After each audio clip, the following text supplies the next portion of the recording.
Welcome to this deep dive. Today, we're pulling back the curtain a bit on a really significant voice in alternative media, Alex Jones and Infowars. That's right. We've got this collection of sources, basically accounts from former employees, guests, people who were on the inside and have spoken out. Yeah, people offering their perspective. So our goal here is to really unpack what these voices are saying, see what key points they're making, what themes keep coming up in their criticisms. Exactly. We want to understand the picture they paint based on their experiences. You're going to hear directly from people who worked closely with Jones, sometimes for, years, telling us what they say goes on behind the scenes. And just to be clear up front, as we go through this, we're reporting on what's in these sources, what these individuals claim and describe.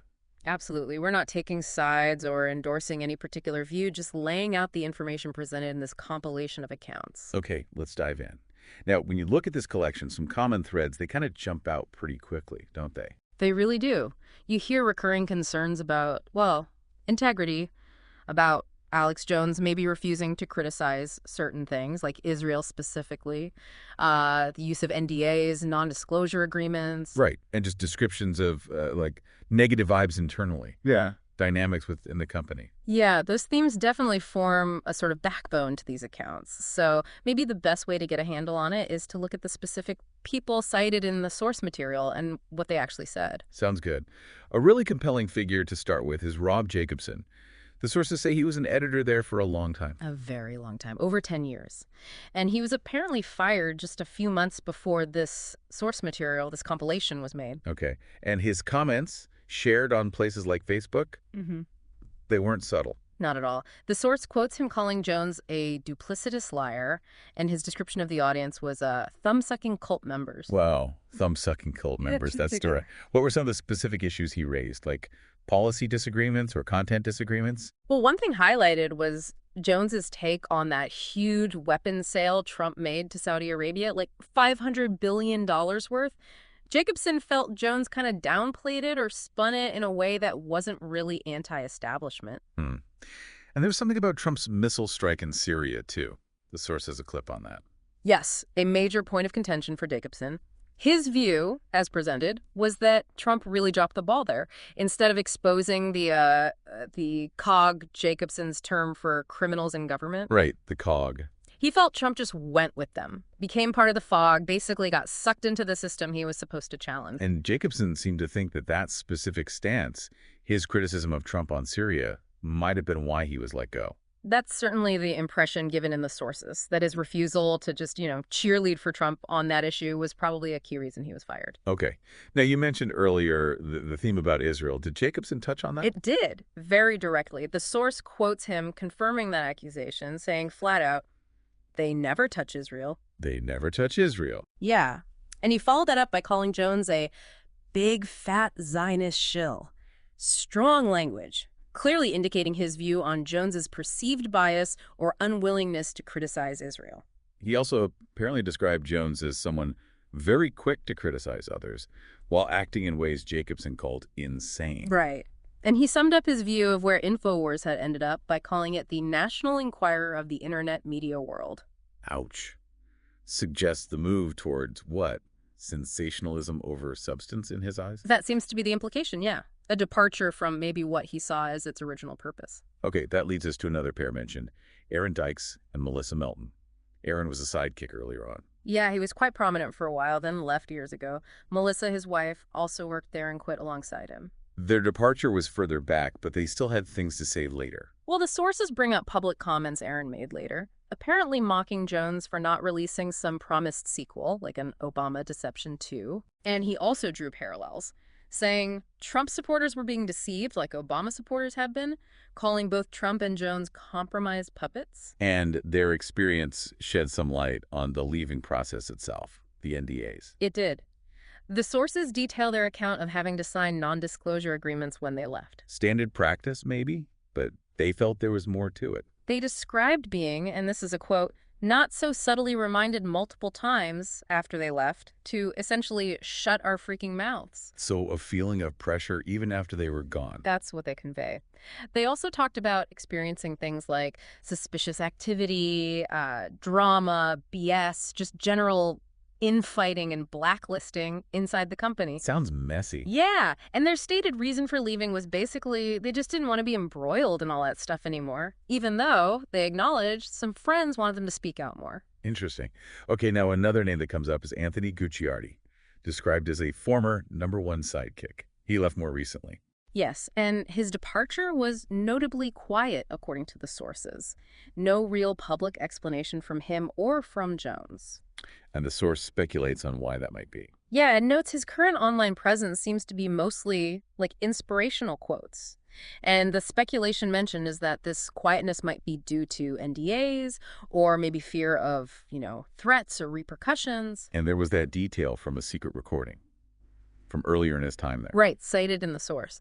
A recording where Gucciardi allegedly said early on that the only things Jones really cares about are his fame and his power, and that Jones apparently hates every single one of these reporters and that they suck.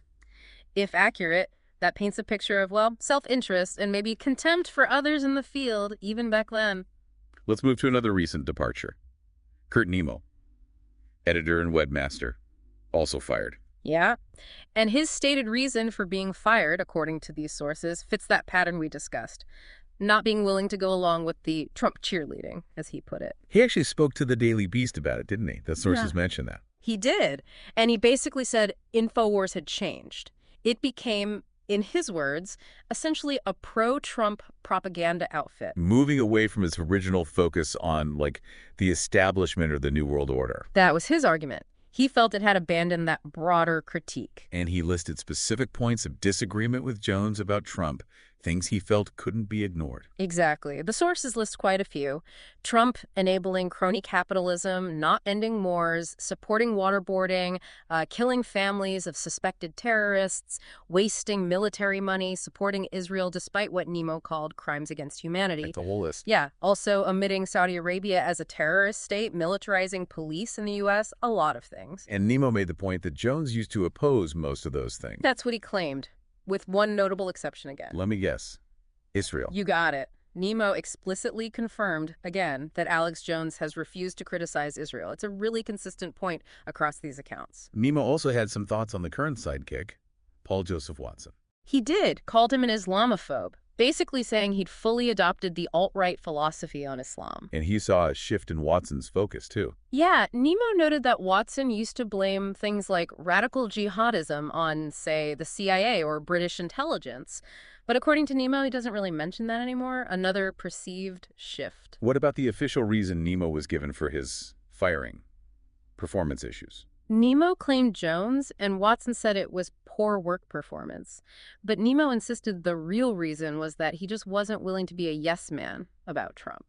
And there was another detail mentioned from other former employees about health insurance. Yeah, apparently other ex-staff told Nemo that Jones was also upset about Nemo repeatedly asking for health insurance for himself and his wife. They're in their mid-60s, so that's obviously a big deal. Adds another dimension to the internal picture. So summing up Nemo's view, how did he describe Jones? His final word on it, quoted in the source, was calling Jones a dictator, authoritarian fraud. Okay. So far, we've heard mainly from former employees.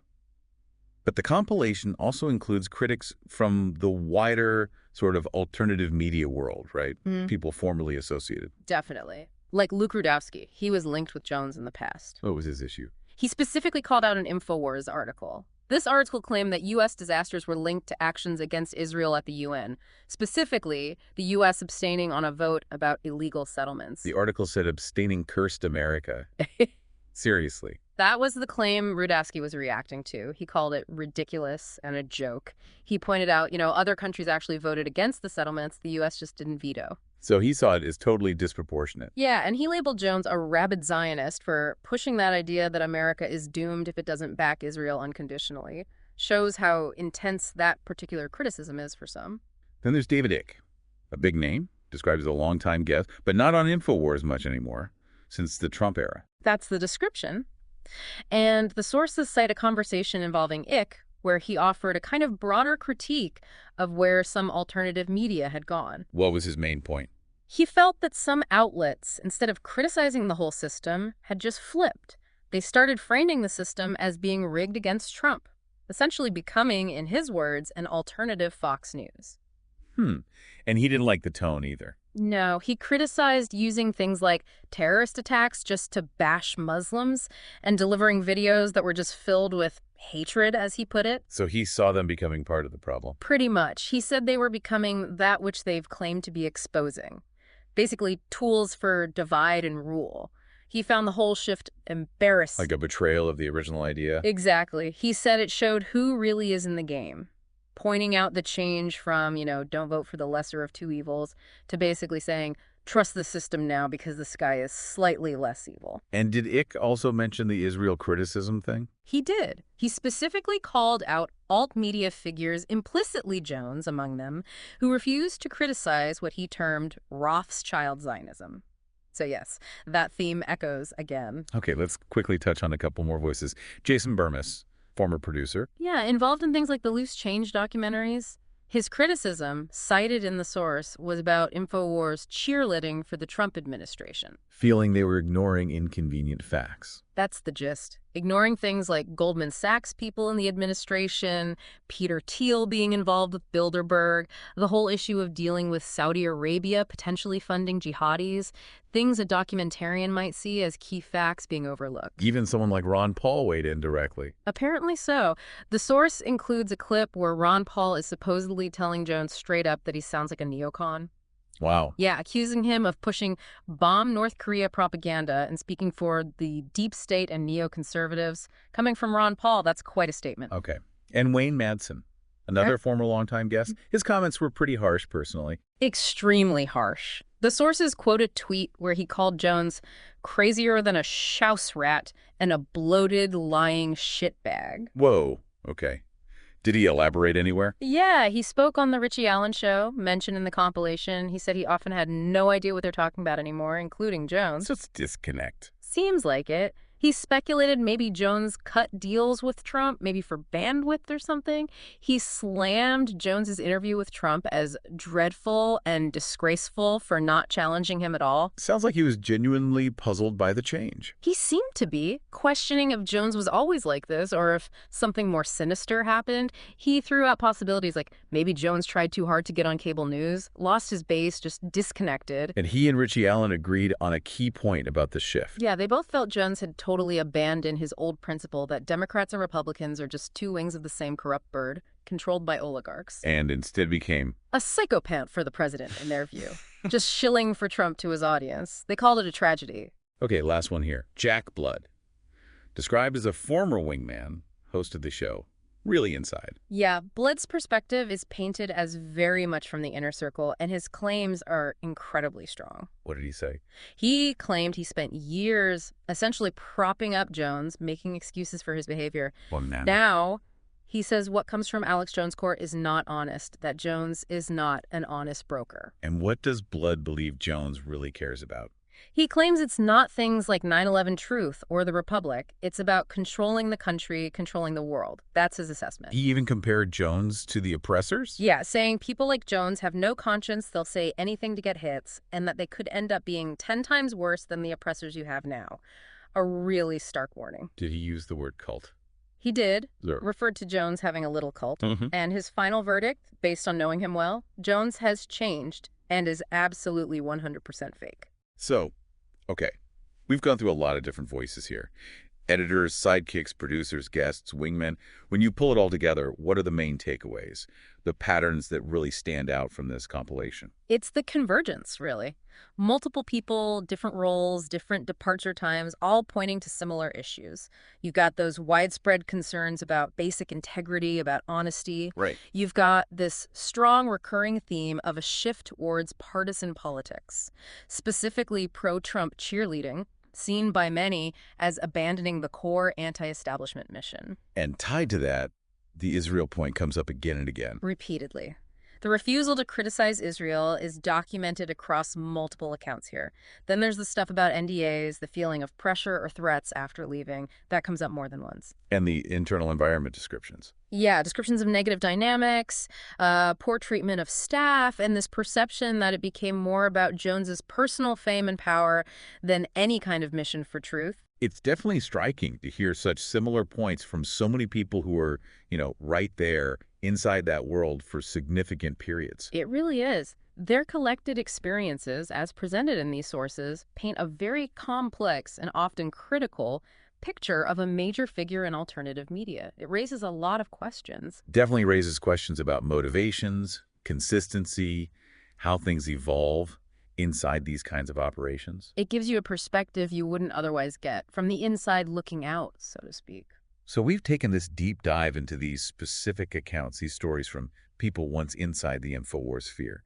Hearing these perspectives compiled like this, it makes you think, doesn't it? It certainly does. What does hearing these kinds of insider accounts, especially when they show such consistency, tell you about how we should approach evaluating information, particularly in the alternative media landscape, where things can be pretty murky? It's definitely something to keep in mind as you encounter different sources and powerful voices making their case.